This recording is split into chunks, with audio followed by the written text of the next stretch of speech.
Que isso? Virou ANCAP? Não, é que o IPTU acabou de chegar e eu tô meio puto. Isso só faz de você uma pessoa normal. Bom dia, tarde ou noite, aqui é o Raimundo Espectro e no vídeo de hoje temos anarquia, drogas, festas, fugitivos da polícia, caixa eletrônicos importados ilegalmente, malucos armados fazendo ameaça de morte e o mais incrível de tudo, são histórias verdadeiras. Vamos fazer breves comentários sobre Os Anarquistas, nova série documental da HBO.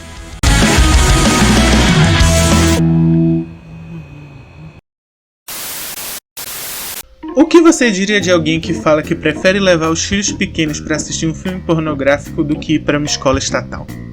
Com o nome bem direto de Os Anarquistas, o novo documentário da HBO, disponível em seu serviço de stream, foi dirigido e produzido por Todd Schrank e traz um recorte bem pitoresco de quando a cidade de Acapulco, no México, foi invadida com muitas aspas, por um monte de anarquistas dos Estados Unidos. Esses anarcocapitalistas acabam indo parar lá porque um casal acha que o super ponte turístico é perfeito para realizar uma conferência global, onde esse movimento poderia se encontrar e discutir o futuro.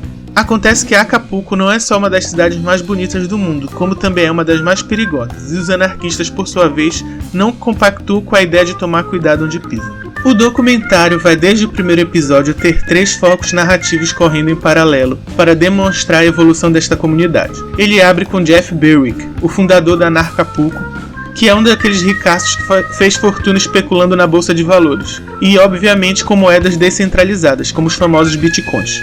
Outro foco foi a atuação do casal que aparenta ser a família americana comum, Nathan e Lisa Freeman, que decidem largar tudo nos Estados Unidos e se tornam diretores da conferência, posteriormente brigando com Jeff. Não menos importante, aliás bem ao contrário, tem o casal Lily e John, 2 jovens que se radicalizaram ao ter que fugir dos Estados Unidos por terem sido formalmente acusados de tráfico de drogas no estado de Ohio, onde a pena poderia chegar até a absurdos 25 anos de detenção. Ambos consumiam e produziam maconha e decidiram zarpar para o México. Sem contar, é claro, as outras diversas pessoas que deram entrevista neste documentário. Teve o cara que era dono de um restaurante em Acapulco e acabou virando ponte dos anarquistas. Teve a pacifista Érica, que largou um emprego entediante e pensou estar encontrando nos anarquistas uma comunidade mais pacífica, coesa e preocupada com o próximo.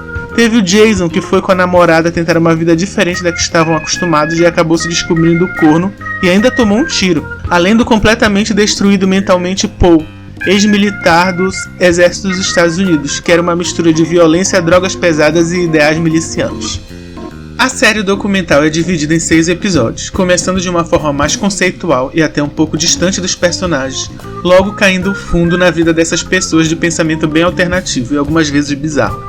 Aliás, é bom frisar que se você procura análises profundas ou até mesmo discussões conceituais sobre o movimento, ou até mesmo quer entender o que é o anarcocapitalismo, esse documentário não é um bom começo não. Eu mesmo fiquei mais cheio de perguntas do que certezas. Inclusive, coisas bem básicas do tipo, sem governo, quem vai fazer a estrada para o carro passar?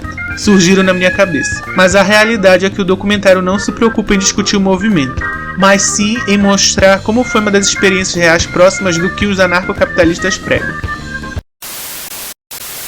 Sobre esse documentário, eu acho que o foco principal, pelo menos pra mim, eu acho que vai ser pra qualquer pessoa que assistir, vai ser a história da Lily e do John.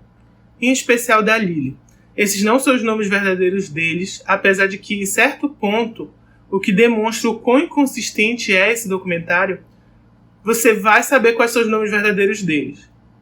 Mas onde eu quero chegar? De certa forma, a Lily, ela vai ser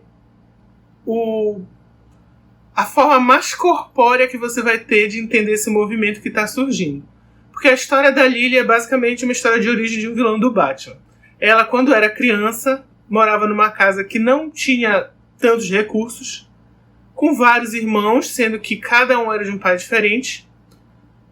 E, em certo ponto, o pai dela, eu não lembro se é o pai ou se é o padrasto, e a mãe são detidos por causa de uso de drogas, que, segundo ela, era só maconha. Isso quando ela era bem novinha, ou seja, ela e os irmãos, que ainda crianças, ficaram na maior confusão, porque a polícia, que é um agente estatal, invadiu a casa deles para levar eles presos porque eles usavam maconha. É bom entender que provavelmente eles deviam usar maconha de forma recreativa E a criança era completamente incapaz de entender qualquer tipo de problema que teria em ver os pais dela usando maconha ou usarem maconha perto dela. Então não tem como não entender o quanto a Lily odeia o Estado de forma geral, as leis estatais. É óbvio, para qualquer pessoa que percebe isso, também é perceptível que tem pessoas lá que estão pelo dinheiro, que estão porque, sei lá, querem uma experiência nova de vida, etc. Mas são poucas as pessoas como ela, e eu creio que talvez aquele primeiro casal um pouco, apesar de que é difícil de entender exatamente porque eles tomaram essa decisão. Porque às vezes é uma coisinha que parece tão pequena para quem está olhando de fora, que não justificaria você querer formar uma sociedade alternativa. Mas no caso da Lily é completamente compreensível entender toda essa evolução na vida dela. Por que ela resolveu se libertar. E aí você tem ela se juntando com o John, que trabalhava com plantio, né? E depois os dois sendo presos, sendo processados e presos numa pena altíssima por um crime que em muitos estados americanos já está começando até a ser liberado. Então, é compreensível. Eu acho que esse documentário acrescenta quando você pensa que ele mostra experiências diferentes das quais a gente está acostumado. Inclusive no Brasil, porque aqui no Brasil nem tem o estado bem colocado que dirá a preocupação com essa repressão imediata. E nesse caso eu estou falando de gente de classe média, não estou falando de pessoas que vivem em situação de pobreza ou que vivem em bairros periféricos, porque aí você tem uma ação da polícia muitas vezes até violenta. E a ação da polícia é a ação estatal. Acho que o documentário é uma experiência muito válida. Não só a história por si, que já é interessante, como também os personagens têm todas histórias bem incríveis e diversas que explicam muito bem o motivo de ter embarcado nessa doidice. Mas antes de entrar nessa seara, eu queria dizer que na questão técnica ele não é tão bom assim, eu tenho uma teoria do motivo. O documentário não tem foco. Ele começa fazendo crer que é sobre o movimento em si, papapi, papapó. Logo depois ele já tenta usar a Anarcapulco como um foco, e ao mesmo tempo um marcador de tempo cronológico para se compreender onde os personagens se encontram. E por fim se transforma em um documentário sobre um crime bizarro que choca a todos. Eu acredito que isso aconteceu porque os documentaristas tiveram a ideia de produzir esse registro desde a primeira Anarcapulco. Porém, obviamente, eles não eram capazes de compreender todos os desdobramentos que viriam a acontecer. Como um grupo que aparentemente vai se tornar tão coeso se fratura rapidamente? Ou como eles poderiam imaginar que diversas personalidades além da bolha ANCAP começariam a participar dos eventos? E como eles poderiam adivinhar que aconteceria um caso de assassinato? Além de diversos outros tipos de ocorrência. Com essa quantidade toda de informações e direcionamentos, a produção claramente ficou perdida na hora do roteiro. O que perseguia afinal? Mas como já disse antes, para quem se interessa em conhecer pessoas exóticas e de realidades tão diferentes da sua, esse documentário é um prato cheio. Outro ponto interessante é de conhecer um mundo paralelo que parece completamente distante da sua realidade. Quer dizer, pelo menos no meu caso. Por exemplo, eu soube da existência de uma plataforma chamada Steemit, graças a esse documentário. Nesta rede social, pessoas publicam textos de diferentes naturezas e podem ser pagas em Bitcoin. Aliás, Bitcoin e todas as moedas descentralizadas que explodiram nos últimos anos é o que deu o gás, a musculatura e principalmente o capital para esse movimento se tornar tão grande. Diversas das pessoas que participaram do documentário vão comentar sobre como conseguiram fortunas alocando seu dinheiro dos bancos comuns e investindo nessas moedas. Durante o documentário, há diversas inserções mostrando como a imprensa dos Estados Unidos tratava do tema, muito mal, diga-se de passagem, e os altos e eventualmente baixos, bem baixos que essas moedas, em especial o Bitcoin, chegaram, levando muitos a perder quase toda a sua fortuna. Aliás, algo que apesar de ser meio nas coxas acabou ficando bem legal foi a ideia de usar, além das altas e baixas do Bitcoin, também as edições da Anarcapulco como marco temporal.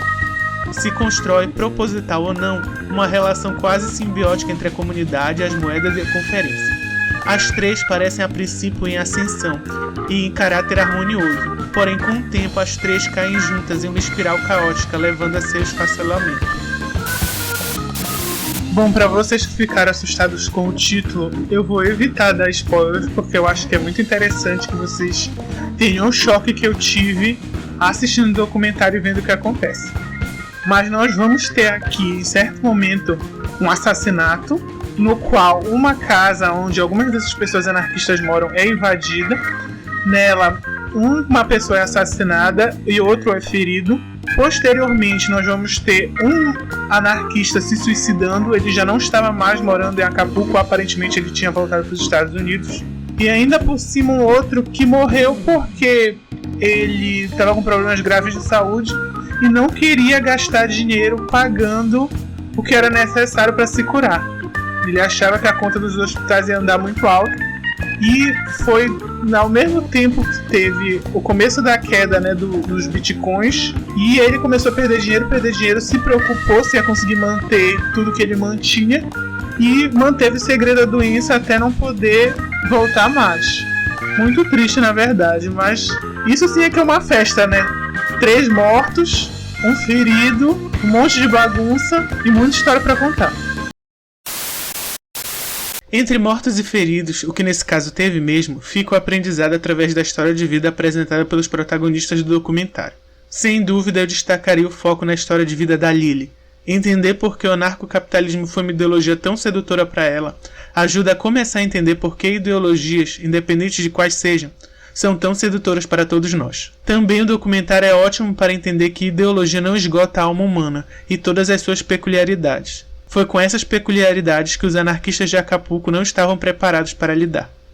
No fim, acho uma experiência muito válida. O documentário, não a anarcofolia em Acapulco, essa aí eu deixo para vocês julgarem. Até porque eu sinceramente tenho enraizado uma preguiça a estilos de vida alternativo. Mas obrigado por quem assistiu até aqui.